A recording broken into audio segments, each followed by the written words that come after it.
Moni Félix na Kagame isa kozota ya théâtre ya Takinga na Bulangando. C'est le régime rwandais avec Paul Kagame à sa tête qui est l'ennemi de la République démocratique du Congo. Et il s'enorgueillit d'être un faiseur de guerre, un spécialiste dans la guerre. C'est honteux. Et je dirais même diabolique. Mamba osala na échange ba parole wana. Isa la jiba osala biso. Ba fingi biso ba président Oga ya Burundi. Pour bato ba Congolais ba s'attirer, ba tirer attention la question à armée tende ba fingi armée na biso. Babertindi Kagame alobake, Félix a gagné l'élection. Donc Félix na Kagame, ils sont dans une sorte de distraction pour le peuple. Museveni a autoloba. Tout le monde a cité Congo, devant le Parlement ougandais. Abi les Congolais souffrent d'un sida politique. Nous yaya. Azongi a olobake. Museveni a na leçon pour s'habituer. Basali dit Kagame a la jeune ya ping-pong, Yekoto répondra. Je demande aux Congolais, encore une fois, de ne pas céder à la distraction de Félix et Kagame. Oui. Il ne faut pas suivre le résolution, c'est la décision du théâtre. La solution du Congo ne viendra pas de cette zone-là. Quand vous écoutez ce que Kenyatta dit, en quoi il est propre, en quoi il voit assez. Et ils sont venus pour combattre ou pour protéger la ville de Goma. Là maintenant nous sommes perdus. Naïchimi dit qu'ils vont rester ici jusqu'à ce qu'ils soient armés. De l'autre côté, lui il rassure que pour la ville de Goma, pendant que nous avons perdu Rutshuru, une partie à Niragongo, et Batouana, les lunettes au Soanoboué, na Masisi. 80% par contre, le Rwanda. Et c'est la Congo qui a décrété des nations, tout aux Aradiens et des nations. Museveni ne peut pas combattre Kagame. Altabola Libola, il ne faut même pas rêver. Seul monde dans le monde entier pour comprendre entre Kagame et Museveni et ça Félix. Bakangi Moutouma dans la prison, il y a Aboubakar Lyon. Bakangi na Moutouka maison militaire chef de l'État. C'est comme si le président est allé arrêter un citoyen. Puis Bakangi est Kouchaye. Balon la na pécrim na tongo ba ene kan fungo. Le so bata au droit de l'homme ba ene pécrim ba kuta arrêté pendant 40 jours. Ba komo kanga banda bonemi tukane. Moni jenglende za faux sceptique. Quand il y a minonga là, ça quoi ba ka ba Bakari. Faut que ça reste au peuple. Si un peuple est déterminé, quel que soit l'adversaire en face, il finira par fléchir. Et puis, bah, on marche pour la cohésion nationale. Félix lui-même est le patron de l'entreprise nationale de fabrication d'engins et ainsi. C'est lui le fondateur. Nous avons régime, c'est lui-même. Vous parlez de quelle cohésion nationale? Si nous pouvons aller Nicolas Kazadabimisi 80 millions de dollars, dans le compte à l'agriculture, sans le ministre de l'Agriculture, qui a insulté Tingi Pouloulou. N'est-ce pas la bataille des presses, bataille Félix? Quand vous parlez de la cohésion, Félix ne peut pas poser les actes. Il a plus d'attachement à la bataille et à ce qu'il n'a pas Congolais. Comment est-ce que tu as un niveau? On est plutôt pour marche contre les dirigeants congolais, ils sont en taxe, tout le monde est armé. Dans 5 batata na biso molimo pardon, ngala zaki na kanda na bino. Pangata falu na masena na kanda ne. Mutu atamoko a sa rolete. Félix veut nous dribbler pas peur ça va négo na yo wana ba oya bien ba frère. Nationalité congolaise via l'enrôlement. Kadima n'a pas droit d'identifier les Congolais. Le travail d'identification de la population c'est Moussala et Onip. Pourquoi Félix a tchon pas Kadima? Donc bateau tout va s'enrôler. L'office va na identité congolaise. Voilà les coups que Félix a habité. Il faut chasser Félix de gré ou de force. Le 5 janvier, je suis en train de travailler avec des juristes au niveau international.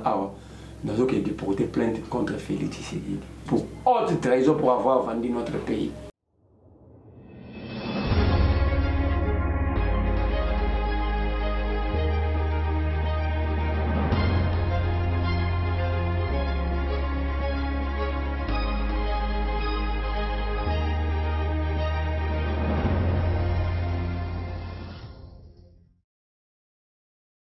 Bozali ebele bandeko balandi ya plus clair télévision mbotela bino epai nyonso ezwami bino lundi elamu déjà à bon début ya semaine na ba nyonso bozuli baku ya kolanda biso mokomo lelo tozali bongo lundi 5 décembre 2022 sengo koyeba ete bozali ebele bozuli baku ya kolanda biso mokomo lelo na numéro ya émission vérité de tous côtés ou tozali ni sengo ya koyamba mwana mboka Merlin Vuvu pambate bobengaka ye mwana malamu na lolenge ndenge apesa kama kanisi na ye on rapport na matali mboka na biso République démocratique du Congo tina na yango mokolo molelo to zali ne sengo ya koyamba ye po ete to solo mboka na kati mission na biso mokolo molelo to kolobela mai matali processus ya paix to ba eti masolo ezalaki bongo kolekana ezali bongo kolekana na ngambo ya Nairobi na kapitali ya Kenya bipai wapi na kindai kosolola lolenge nini sengeli kimia ikota na kati ya mboka na biso o ezali kosila mokolo mwalelo mekasi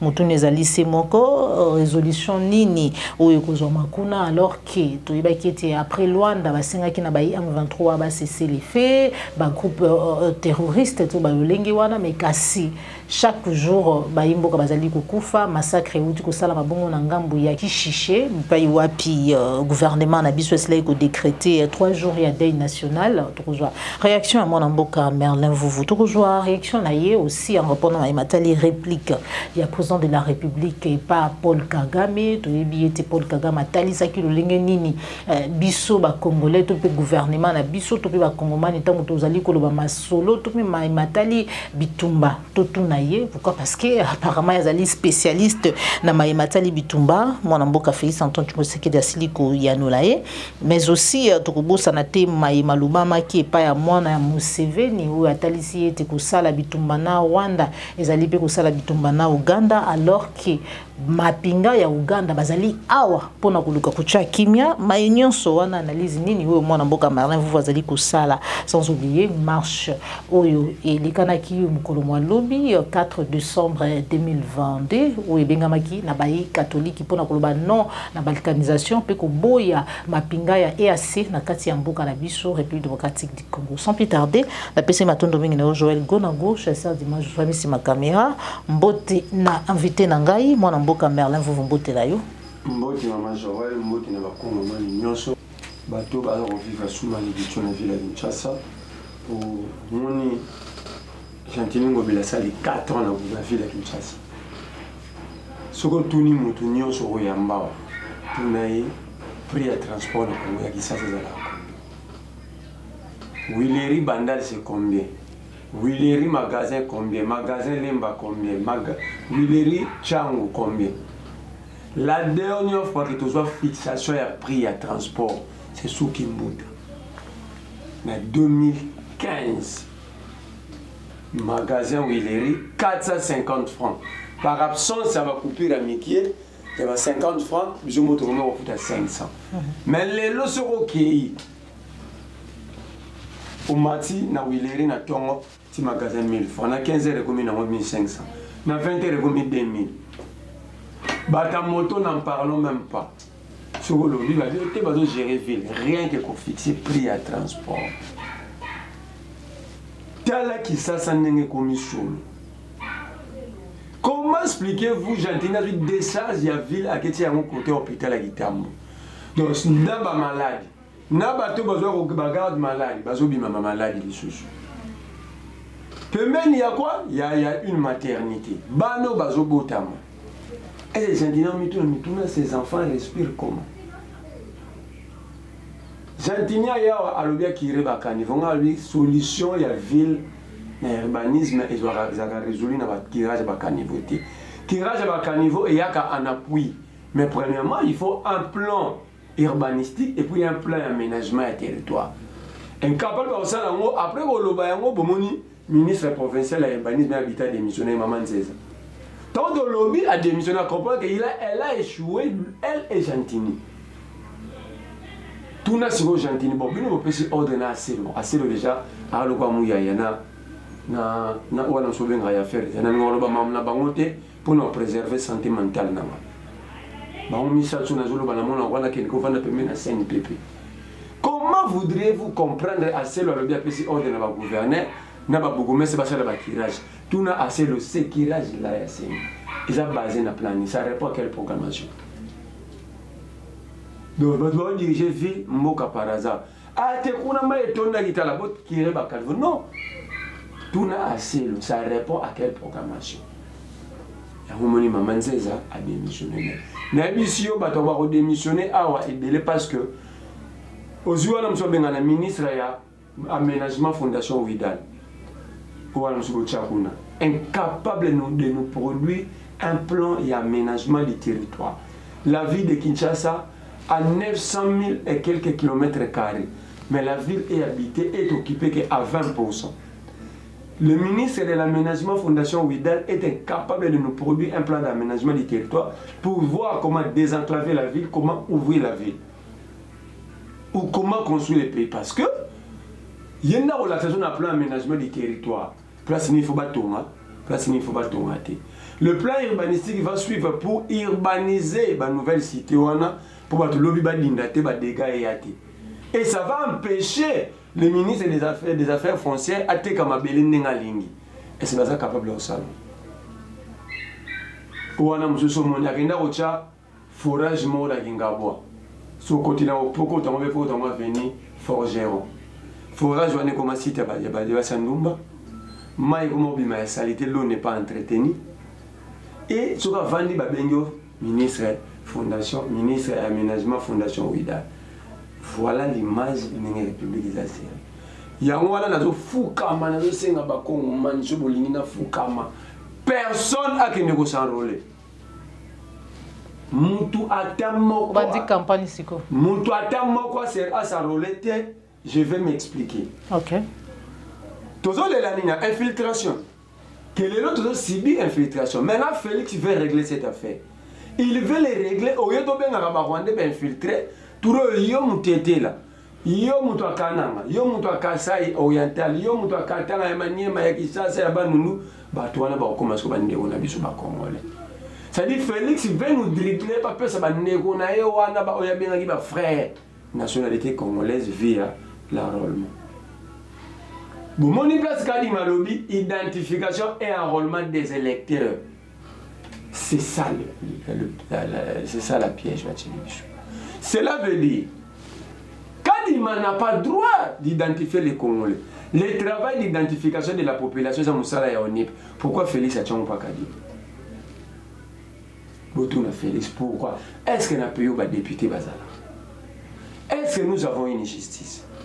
Comment est-ce que Kadima peut marcher sous le prescrit constitutionnel? Peuple a vendu. Dans le bas Congolais, la population. Population, c'est Moutou avant d'arraner Kaka.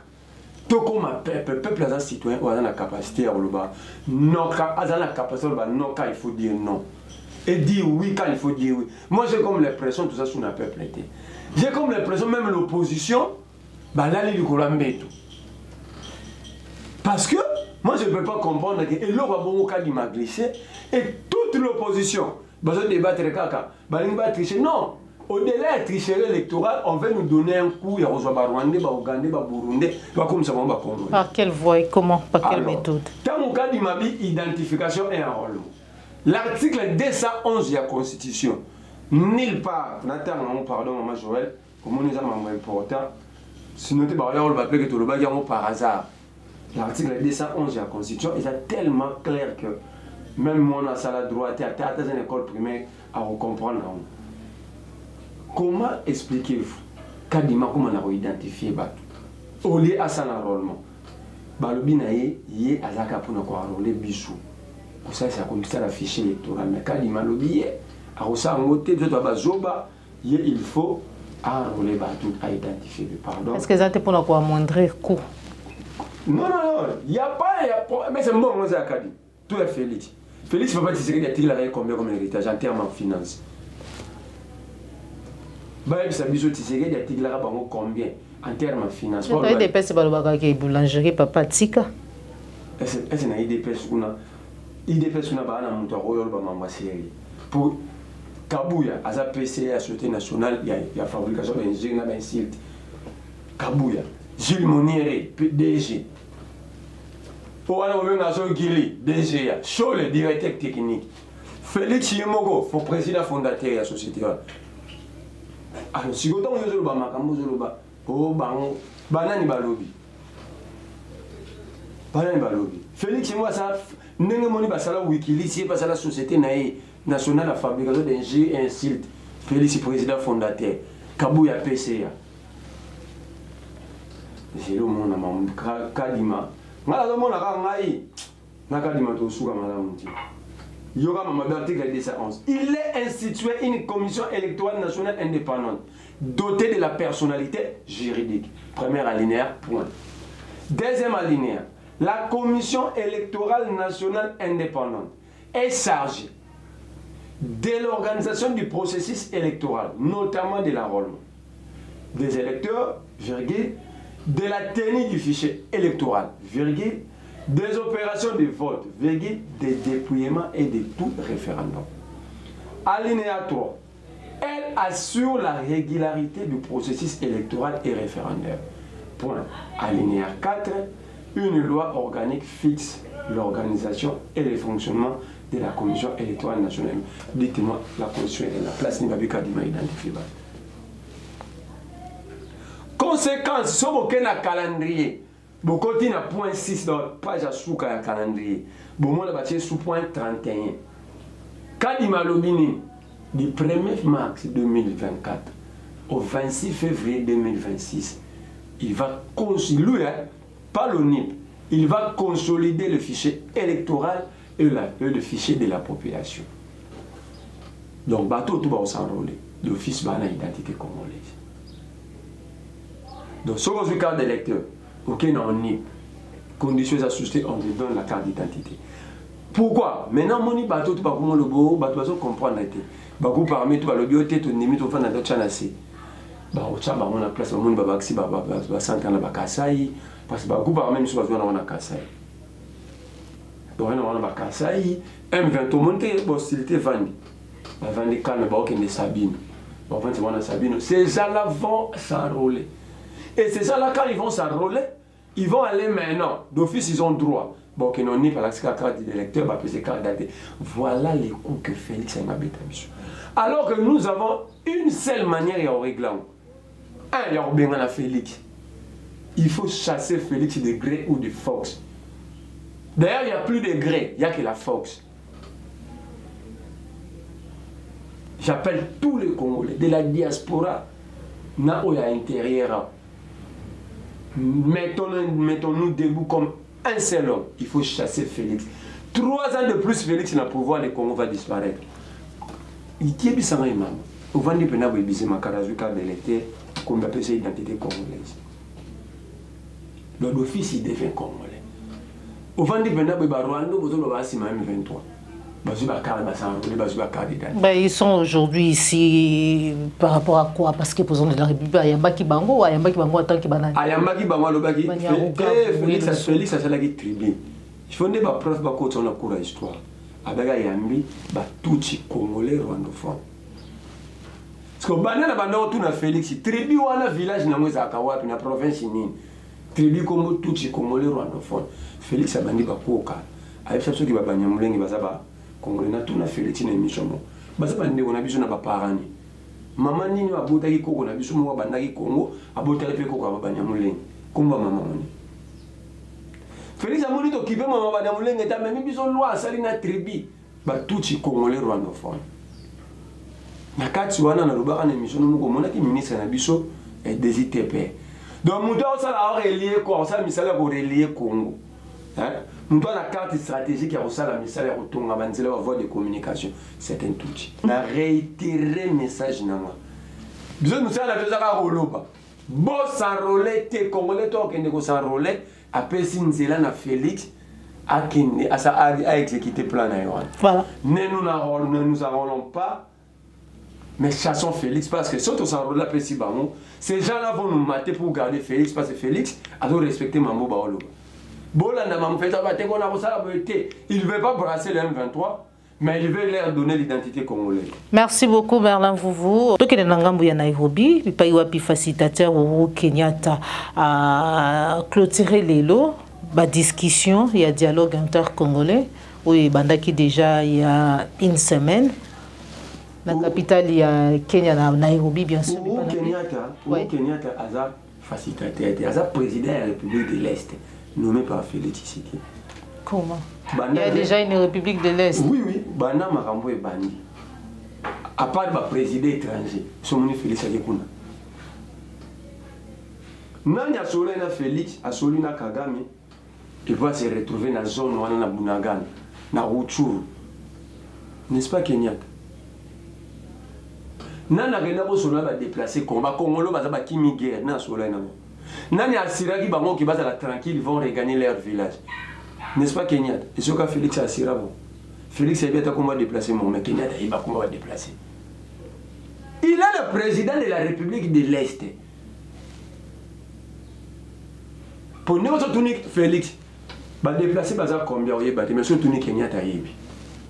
Surtout ni Kenyatta Sola va déplacer alors que na Sola na bango boule. Mais surtout ni Félix va déplacer va l'obéni à yebi. Donc Félix a dirigé côté Ondam. Côté Ondam va tirer l'ango EAC président nango kombo na ye Kenyatta. Kuna tirer l'ango M23 président nango Kagame. C'est ça le Congo d'aujourd'hui. Déjà premier élément, il n'y a pas de débat. D'ailleurs les 5 janvier sont en train de travailler avec des juristes au niveau international. Nous avons déporté plainte contre Félix Tshisekedi. La Cour constitutionnelle et la Cour internationale de la justice pour haute trahison pour avoir vendu notre pays. Nous avons prévu avant et en cours. Et assez. Et là, on a reçu le premier argument dans le chapitre 4, le traité EAC. Nous avons porté Félix plainte. Si on va voir mon blague, je suis en train de travailler. Nous ne pouvons pas laisser un individu, quel que soit son statut social, quoi président. Non. Être président, pension des alana président de la destination pour un temps. Ce n'est pas que ma personne droit au sa holding. Yoka yomo le place Félix a même sur haute trahison les bourses. Article 4. Charte au Sala et à un statut juridique à EAC. Article 4. Capacité juridique de la communauté. 1. La communauté a la capacité à l'intérieur de chaque État membre d'une personne morale avec succession perpétuelle. En français. Chaque mot français est en contenu.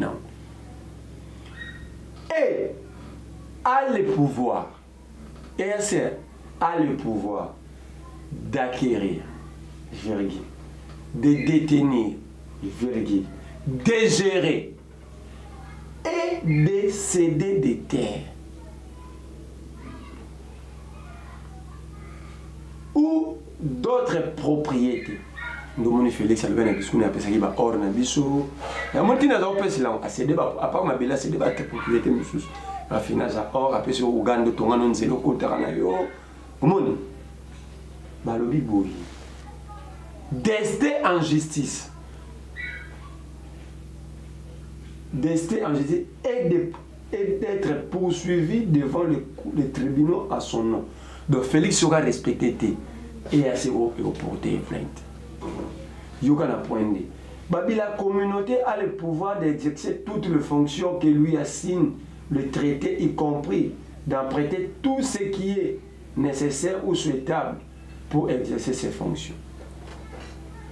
Donc Félix a vendu notre pays, c'est clair.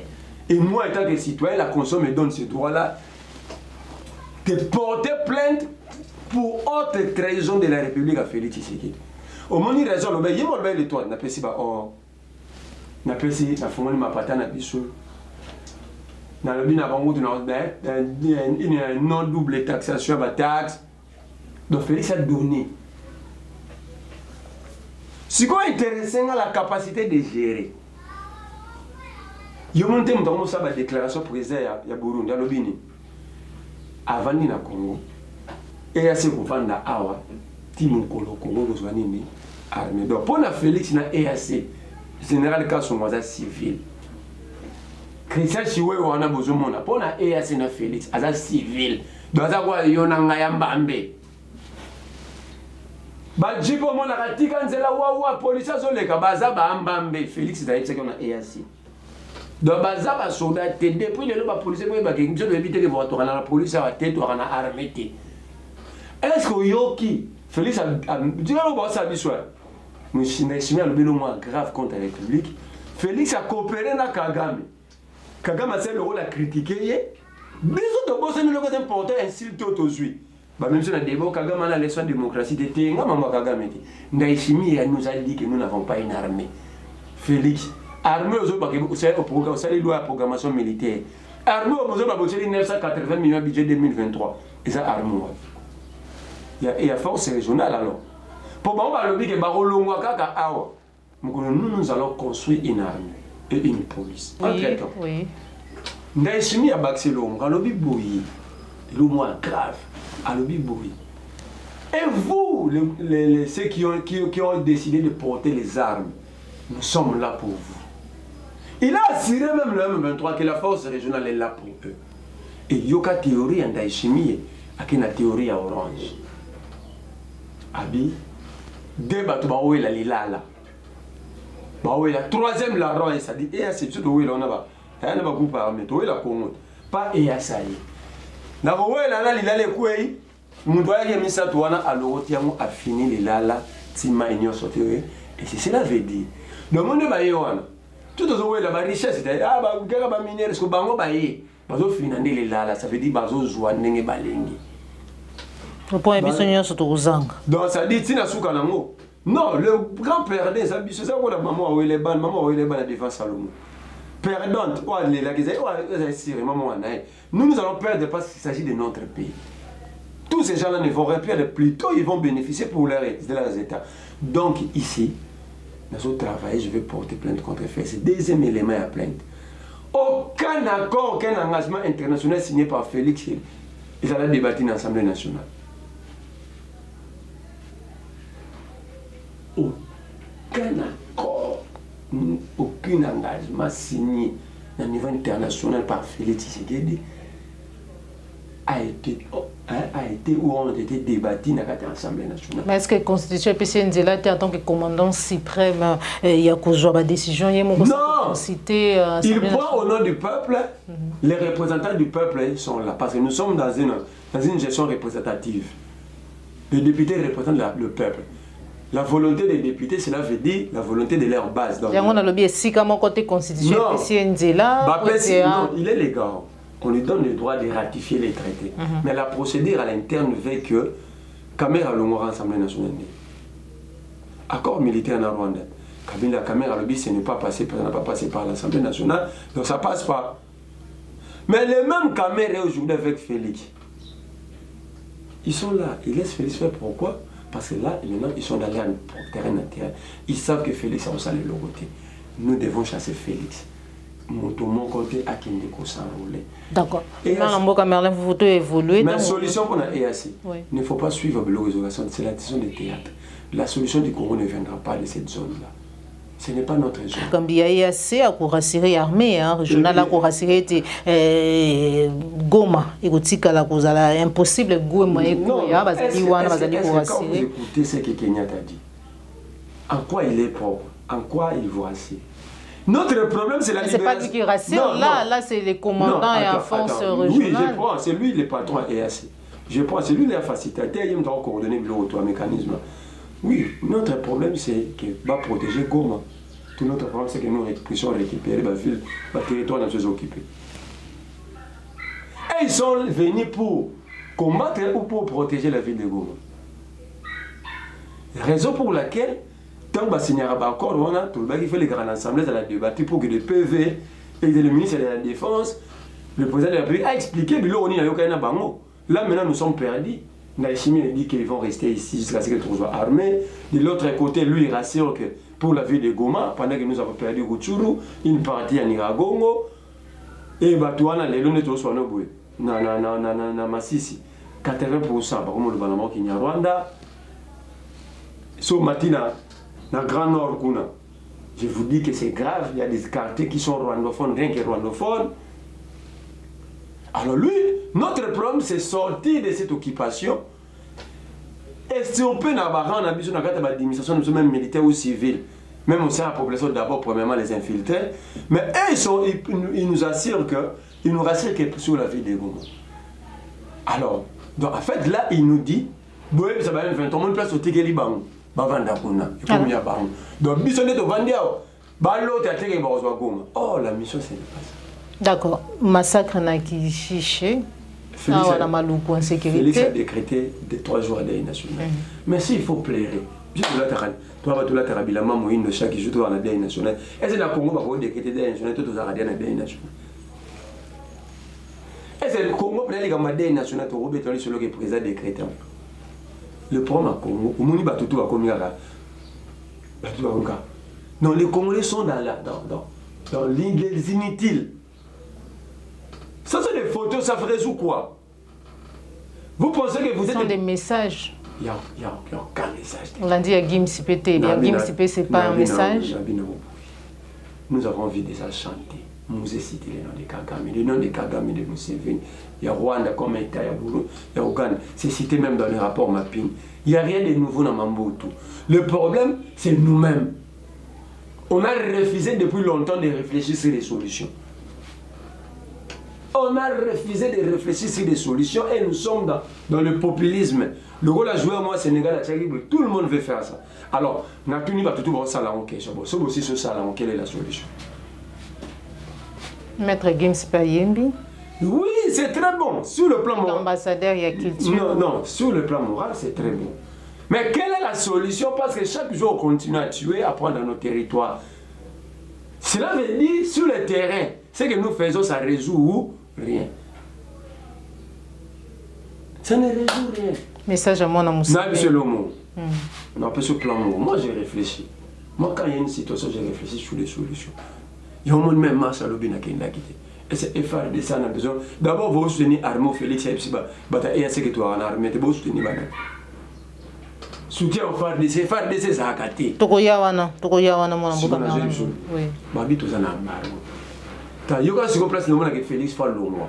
Il faut changer de classe politique. Ce sont des malhonnêtes, des marionnettes. Ils ne savent rien.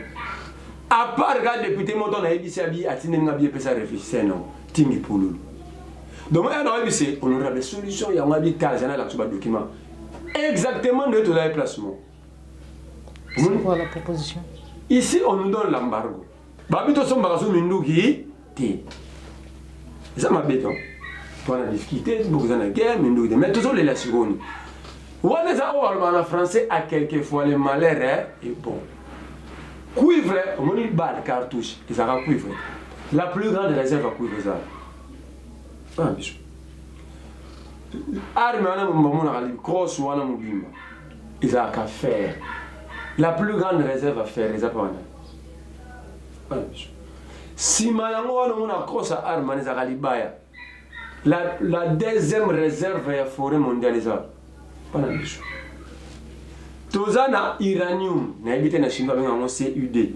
Ya batba teninga regard, je suis pas chimiste. Toi na ICUD na uranium. Nous avons des grands professeurs électrophysiciens. Batani Sarana ba universitaire. Nana batava godé pour ba 200 000. D'accord, mais on ça c'est grave. Bara. Nasa 4 fois docteur en électrophysicien. Électrophysique au kunanga la chimiste. Basa ba bazana. Ba personne ba. Vous avez ici ba auto ça bombe. Bon, vous avez vu personne mindu na société. Le binoté, nous do salam. Bovanda, parce que tu as pays na biso sous tambango, tu n'as pas n'ambango. Tu extraire la matière wana ao. On donne l'argent à tous ces scientifiques là. Nous n'allons pas fabriquer des armes. Est-ce que nous sommes incapables de fabriquer des armes parce que les matières nous en avons? Ok, il semblerait que Kabila a fabriqué. Kabila musée, à ça on va bombe artisanale. Est-ce que les biologistes congolais, ils peuvent pas fabriquer des bombes biologiques? Ok, tu es dans la zone occupée, vous voyez que ça c'est bête, vous respirer, vous 3 jours après vous ramasser des corps. Alors, on refuse de réfléchir, on refuse de proposer des solutions, mais on est fort dans le populisme. Naba konzina biso peuple. Alors, toujours les années, nous avons la solution. Travailler sur des solutions. Voilà, pour finir, dans le dossier Oyo, réaction à moi, dans Museveni, chaque jour, Azali Golbaïti, faire la guerre au Rwanda, c'est faire la guerre à l'Ouganda, alors que Bazali, parmi forces régionales, on a Katambuka, Bazali na Kati. Force régionale existe. Les camarades de Félix Beba Pied Congo, on a théorie orange. Banda Baye Babeti Lissa s'est placé. Baye qui va bunda to bafanda na ville ko. Tozano kakati oyo ka ba mobota na bande na biso basi. Tozawa. Oh ka 3 subasi moi qui c'est à Congo ba bota na basoda Kenya. Sous la baye na ba bitumba te. Alors nous sommes en train de chercher celles-là qui peuvent nous aider à sortir de cette situation. Donc cela veut dire, moi la Museveni c'est normal. Kagame azala mukonzi ya renseignement ya Uganda. Mwana wana muta formé na renseignement c'est Kagame. Museveni ne peut pas combattre Kagame. Ata bolali bolamu, il faut même pas rêver. Seul Moutou a recomprendre mambo tu les gars Félix. Seul Moutou dans le monde entier a recomprendre mambo entre Kagame et Museveni et ça Félix. Dans l'Afrique de l'Est c'est une vingtaine de pays. Pourquoi bon communauté na ba 6 pays? Bon ba pays muso Afrique de l'Est ba kota kuna te point. Et puis 6 pays wana pourquoi ça va payer une majorité tout. Bah pays nous Afrique de l'Est tout cité va côté pour notre point. Voici des questions ou voilà des questions que Félix allait se poser avant qu'on termine. Voilà. Alors il faut quitter cette affaire de l'EAC. C'est une insulte au Congolais, c'est une bêtise. Et pour leur quitter facilement, il faut faire partir Félix. Et c'est la seule manière à faire partir Félix. C'est le chasser du pouvoir. Pas au sein de l'élection. Il faut chasser Félix du pouvoir. C'est ça la solution. Moutouma benga na poto te. Faut que basoda basa coup d'état na tuni na profiter na tuni na mission. Abia landanga ka pa na yo. Na profiter pe le ko tapeka pa na yo. Na tuni question. Armée ni ngozolo basa la coup d'état. Yo ngozolo ba ki armée wana les infiltrés. Ils ont dirigé na ba Rwanda ba Uganda. Alors so basa li coup d'état. Si ba Rwanda ba ko ba président de la République. Donc vous demandez une chose de son compte. Il faut que benga na ba infiltrer. Mais il faut que l'armée ait besoin d'infiltrer ça la coup d'État. Entre-temps, l'armée a coup d'État, Félix a eu ce qu'il a ce qu'il a armé. Ce qu'on appelle la Touni Moutouna, l'armée n'a pas besoin de l'obéla. Et ça la coup d'État. Merci beaucoup, Merlin Vouvou. Nous prochainement parce que Babi Lolenge Moko ya kubenga na Mokambi. O yazali na mboka o bomoni kazali incompétent, amoni que non te a trahir ezali kana nzela ya mapono. Yo koloba ete na nzela ya mapono. Juriste wana kosi. Juriste wana kosi. Voilà tout kozongela ngo. Juriste wana. Oh, le on a besoin de débat. Merci beaucoup. La Constitution donne droit aux Congolais de se défendre devant un danger. Voilà. Quand la République est menacée. C'est quel article? L'article 63. Alors Félix, c'est un danger pour la République. Merci beaucoup, Merlin Vouvou. Voilà, Olanda qui réplique, il y a Félix Antoine Tshisekedi Tshilombo. À Kagame Azali Bongo homologue naïe, son frère hier, je sais pas aujourd'hui, ils sont toujours frères, Tilelo, qui était Azali spécialiste, tant que tu allais aborder ma question à guerre, tout naïe parce qu'il en connaît, il en sait quelque chose. Ça ne sert à rien de regarder le Rwandais comme un ennemi, non. C'est le régime rwandais avec Paul Kagame à sa tête qui est l'ennemi de la République démocratique du Congo. Les Rwandais et les Rwandaises sont nos frères et sœurs. Et d'ailleurs, ils ont besoin de notre aide parce qu'ils sont muselés. Ils ont besoin de notre aide pour se libérer. Ça n'a rien à voir avec ce que leurs dirigeants sont en train de leur imposer. Donc, ne les regardez pas comme des ennemis, mais comme des frères qui ont besoin de notre solidarité pour nous débarrasser et débarrasser l'Afrique de ce genre de dirigeants rétrogrades qui ramènent les méthodes des années 60 et des années 70. Alors qu'en Afrique, on avait décidé de mettre fin au bruit des armes. Si vous vous rappelez, ceux qui suivent un peu, c'était 2020, il fallait taire les armes en Afrique pour que l'Afrique passe à autre chose, comprenne qu'elle est la dernière de la classe dans le monde parce que, justement, à cause des guerres et des divisions, nous nous étions entendus comme ça. Malheureusement, ce n'est pas arrivé, on a dû encore prolonger, mais c'est à cause, justement, des dirigeants tels que Paul Kagame. Et il s'enorgueillit d'être un faiseur de guerre, un spécialiste dans la guerre. Il en est fier. Moi, à sa place, je me cacherais, j'aurais honte d'assumer le fait qu'on sème la mort et la désolation. C'est honteux. Et je dirais même diabolique. Réaction. Omoni Félix na Kagame, il a causé au théâtre. Il y a Takinga, na Boulangando.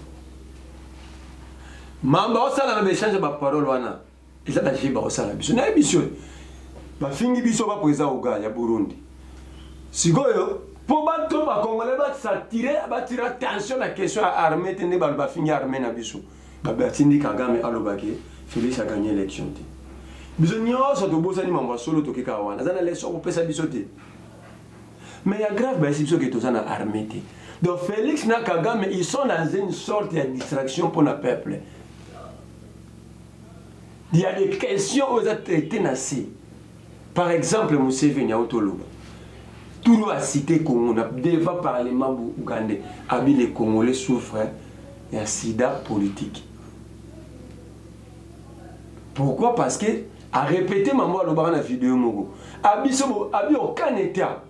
Et vous a dit, vous a sécurisé dans plus de 10 pays. Et vous qui nous y a. À Zongia, on l'a dit. Museveni a leçon pour s'habituer. Bazui biso na piège pas Félix. Donc Félix a utilisé avec les Congolais balinga. Monde a utilisé biso. Ba Congolais balinga Kabila te. Ni so komo tsango Kabila. Qui ba gagner belé ba tomba na piège ne to kabo ya edenga na kabo na Kabila. C'est la même politique qu'il est en train d'utiliser face à Kagame. Ayebi ke ba Congolais ba occuper Museveni te ndai chimie ba Congolais avec Kagame. Et ba sali deal na bango na sommet. Ba sali deal Kagame sala ka jeune ya ping pong yeko to répondra. Entre-temps, les vrais acteurs, Kenyatta, Ruto, Museveni, Ndayishimiye, maman en Tanzanie, il y a Soudan d'ici, jouer carte. C'est en fait ça. Monde va répondre à Kagame. 2 semaines, Kakawa, Souka Mamane, Robesina CSE, Kagame va parler. Quand Kagame a le bon a Kagame. Maintenant, c'est ce qui se passe, ceux qui gèrent le IAC disent des choses graves contre notre pays. Que Kagame est naturellement honnête. Donc, je demande aux Congolais, encore une fois, de ne pas céder à la distraction de Félix et Kagame. Les choses sont pires que au Kagame a Zolo Bana Félix. Cette distraction, sur les Congolais, tout, on va jouer. Et puis s'il faut réveiller les Congolais, moi je vais le faire. Ce pays appartient à 100 millions d'individus, pas à Félix, ni à Maman Marthe, ni à Maman Denise, ni à Kabila, ni à Fayou. Ce pays appartient à nous tous. Personne n'a le monopole d'être plus congolais que nous tous. Personne n'est plus congolais que nous, quel que soit son rang social. J'ai dit aux Congolais, partout où vous êtes, considérez-vous comme les propriétaires du pays où. Ce n'est pas Félix. Félix est notre travailleur. Il est là parce que nous avons voulu qu'il soit là. Et il ne peut pas faire des choses sans nous. Il n'a pas ces droits-là. La Constitution ne lui donne pas ces droits-là. Je demande au moins, ce pays est détruit par les magistrats. Les magistrats congolais sont là pour chercher l'argent derrière les arrestations, mais ils ne sont pas là pour aider la République dans des grandes questions. Par exemple, Félix Tshisekedi nous a amené des armées ici en violation constitutionnelle. Et il y a une cour constitutionnelle qui est le juge pénal à la présidence de la République. Ils sont là. Ils sont là. Et pour eux, ils ne peuvent pas toucher au président de la République. Alors moi, je demande aux Congolais de ne plus faire foi à cette cour constitutionnelle. La dernière chance de Opé Sabamo, c'est lorsque moi, je vais aller déposer ma plainte le 5 janvier contre Félix Tshisekedi. Et cette plainte-là sera déposée, va être suivie des manifestations publiques jusqu'à ce que Félix va s'expliquer devant les congrès et devant la cour constitutionnelle. C'est impossible. Tout en chapitre 4. Donc Félix a cédé notaire. La réalité, c'est que mon place est à ça occupé. Et ça, zone de gestionnaire. Pour mon place M23, c'est la zone à gestionnaire. Quand c'est Félix Atikado, Félix ne dirige pas 2 345 000 km. La preuve, il veut les nommer dans le territorial. Le territoire Routchou fait ça nommer combien? A nommé dans le territoire, comme chef à territoire Routchou. Il y a chance où on est là, il y a Union. Il y a Bunagana. Chef à localité Bunagana, président de la République a nommé Banani. Non, l'autorité de l'État doit vivre, doit continuer de vivre.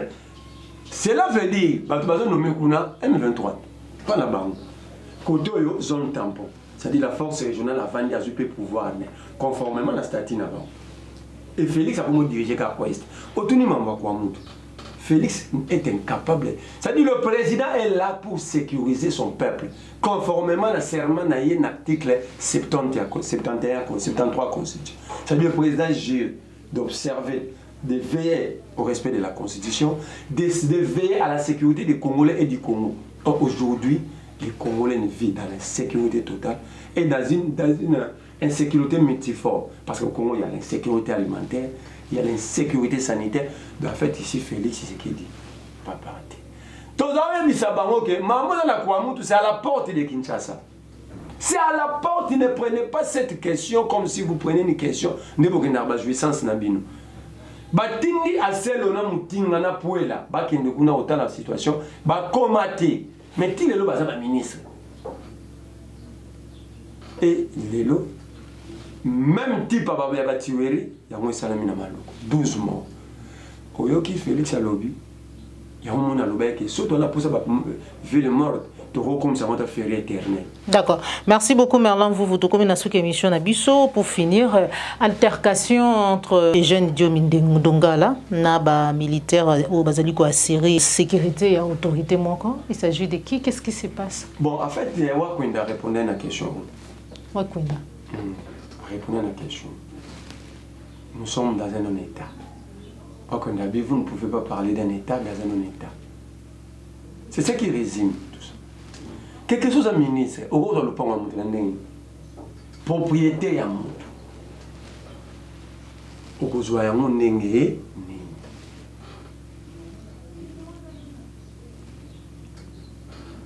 le bien privé, l'article 34 de la Constitution garantit et demande à l'État de sécuriser le bien privé, les investissements privés. Qui es-tu ce ministre-là maintenant? À la Muganatongo, à la Rassoumuta Est. Ce que moi, c'est la mela qui est ma déçu, ce qui n'est à la mouna tongo. Joa ba soda, au bas, si vous avez à la baronte, mais il y a un andam, mais ma baronne a le pan à tout. Pour bazoyango, donc et les militaires ont menacé les occupants. Non. Wakwenda Lobaki, le pays n'est pas géré. On ne peut pas parler d'un État dans un non-État. Nous sommes dans... Pour même la jungle, liobon a que nous y bello à monter au pansano montoine. Pas que y bello à un bolo ou la non bolo à Kim. Mais à exemple, là que monta vandi na biloro na ye, ba ye ou beta ye ko joya on. Bakangi mutumo za na prison ba ye ba ye mbakaso Abubakar Lion. Bakangi na mutuka yani, na mutuka maison militaire chef de l'État. Donc, il y a présidence et institution. Ce véhicule, cette voiture représente l'institution président. C'est comme si le président est allé arrêter un citoyen. Puis, quand il y a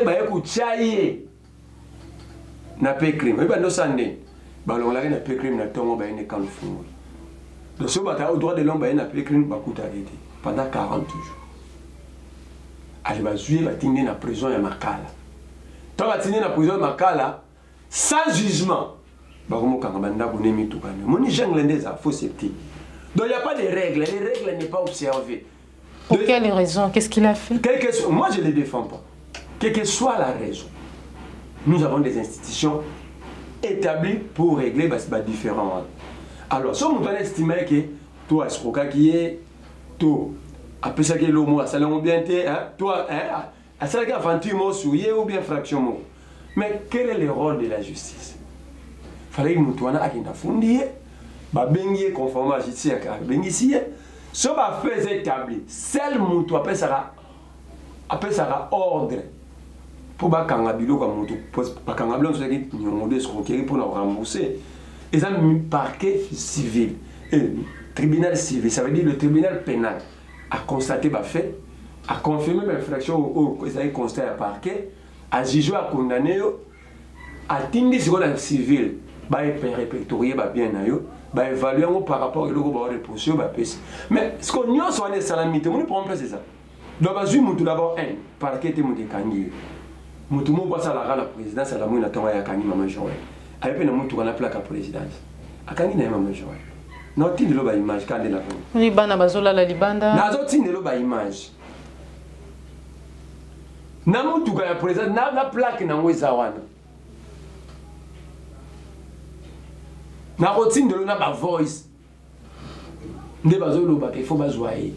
Alors si Abakar Yono quand même c'est un gars connu, si lui qui est connu va faire ses billets na bon parce que baza connu ba anonyme ba sibisaka nde on va pas grande parce que yekuta yebani ala na ba relation belé ba bangi yeti bon citoyen avant la comme sur kaluka kuna o ba aussi c'est que ça grave quand il y a 2 minonga là c'est quoi Bakar Yono donc bango ba illustre ba to ba yebani ba obanga bango te ba ke boto la bango biloko ba menacer bango parce que maman Joël ngai na yo ordinaire que ça la passe c'est parce que raison place avec photo benga na Félix ça m'a envoyé élection te peuple c'est la kaka élection peuple c'est la pour changer condition na c'est la phase moko peuple a rappelé il y a redémarrer l'esclavagisme peuple baloba en français la nature a perdu vide et l'autre banque ça a Félix au monde ira baloba peuple a loba tête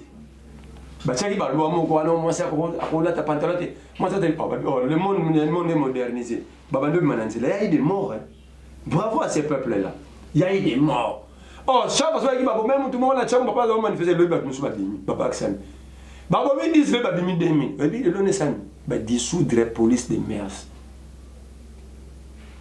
pour te montrer quoi pour dire au Congo que la force reste au peuple.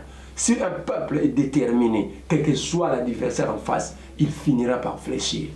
Exactement. Merci beaucoup, mon ambo Merlin. Vous m'avez surtout côté ça tout à l'heure et au Kinde qui n'a marche té lobby. Il y a baï catholique ou bengisa qui peuple congolais pour soutenir FARDC, pour la balkanisation, surtout force régionale au Kinde qui était pour un pour tout le monde qui pensa baï ke babimaki. Si on a tout une question, FARDC va non soutenir ça FARDC. Pour Félix, il y a ici baninga na ya c'est que tu as na armée tu as na la police. Parce que bango va venir soutenir FARDC oyo. Non seulement pour soutenir FARDC, pour la balkanisation. Babi balkanisation. Non, il y a tout ça la balkanisation. On parle de quelle balkanisation? La balkanisation est déjà faite là. Parce que, Jean Tampoana, et ça c'est une gestion de bisoté, n'a pas sur exemple à Félix a nommé notre territoire, a nommé Kounate Point. Parce que pour vous dire que hier, maman, Kounate était. Les rapports des forces politiques, vous voulez voir. Félix a nommé Bat. Vous en voyez? Il y a un président a nommé M23 s'opposer. C'est comme ça les rapports de force a nommé tes points. Abangina n'est pas nommé. Abanginani. Et puis, on a marché pour la cohésion nationale. Félix lui-même est le patron de l'entreprise nationale de fabrication d'ingénieurs et ainsi de suite. C'est lui, il est fondateur. Nous avons fait un abisso de la régime, c'est lui-même. Alors, vous parlez de quelle cohésion nationale? Si nous pouvons aller Nicolas Kazadabimi, mis 80 millions de dollars, dans la côte à l'agriculture, sans le ministre de l'Agriculture, qui ont insulté Tingi Pouloulou. N'est-ce pas la bataille des presse, bataille Félix? Bateau Bassara, la société à PCA Kabouya. Alors, vous parlez de quelle cohésion? Quand vous parlez de la cohésion, Félix ne peut pas poser les actes. Il a plus d'attachement dans la et à ce qu'il n'a pas Congolais. Vous parlez de quelle cohésion? Vous marchez pourquoi? Pourquoi ce n'est pas Congolais? Comment est-ce que tu as battu à niveau? Moi, j'avais regretté. Pourquoi? Parce que nous avons un type qui nous tourne à bourrique. Et il fait un semblant d'appel à la cohésion et à la mobilisation derrière une armée qui lui dit que cette armée n'existait pas. Et puis vous sortez marcher. Vous marchez sur quelle base? L'article 63 nous demande de s'opposer, de résister si le pays est en danger. Le pays est en danger à l'intérieur comme à l'extérieur. Alors nous allons combattre l'intérieur et l'extérieur. Nulle part dans cet article, Babito Bounsara Rwanda. Babi Nabato Akati, Babika Autos ennemi. Alors Félix est notre ennemi. Félix est un danger pour le pays. Nous avons démontré qu'on a EAC Awa. Nous avons teki ba banque nationale qui. Nous avons banque Sombi Tembe et sa banque au Kenyatta. Pose la question à Félix, pourquoi il a facilité Kenyatta sur Tembe? Pour quel intérêt? 20 présidents étrangers bana bakare minière, 20. L'enquête continue, jusque là c'est encore 20. Et Félix a eu 20 ans. 20 présidents étrangers ont déclaré ministre. Alors vous marchez pourquoi? Après, nous avons tenu FARDC, nous avons soutenu l'armée des infiltrés. Vous soutenez quoi? Moi, je soutiens déjà les FARDC pour nous contribuer. Les FARDC ont besoin de nous. Ça y est, Makassi quand même. Oh, Makassi, c'est un moyen, il faut pas sommer la bombe Minduki. Dernière fois, il doté armée congolaise, c'est en 2006. Ti les lois armées à doté. À vous soutenez quoi? Si aucun account qu'on va se donner la bande, l'unique armée dans le monde, il y a pays riche, va se donner la bande. Vous avez affaibli l'armée. Bateau va faire des bunda boutier, bon, en face, va abandonner, va blesser. Le blessé quémant d'ici. Mais pas na ministre, ba caraché, ça va folie. Mais ceux qui sont censés nous défendre, nous sécuriser, quémant d'ici. Alors vous soutenez quoi? Au lieu plutôt de marcher contre les dirigeants congolais, ils sont en train de taxe, tout le monde est dans l'armée. Ngana préféré catholique ba marche tout le monde à l'armée ça wapi pour biso ba kolombo to décider que mbongo na ba personne à armée tout le monde a ndenge ba pression. Ba tcheli armée combien en 2023 980 millions. Rameza 600 millions le ya biso. Ba 600 millions ba pesa. Voilà des marches au biso tout ça. Na sengi ba tata na biso molimo pardon, ngala zaki na kanda na bino. Maman Joël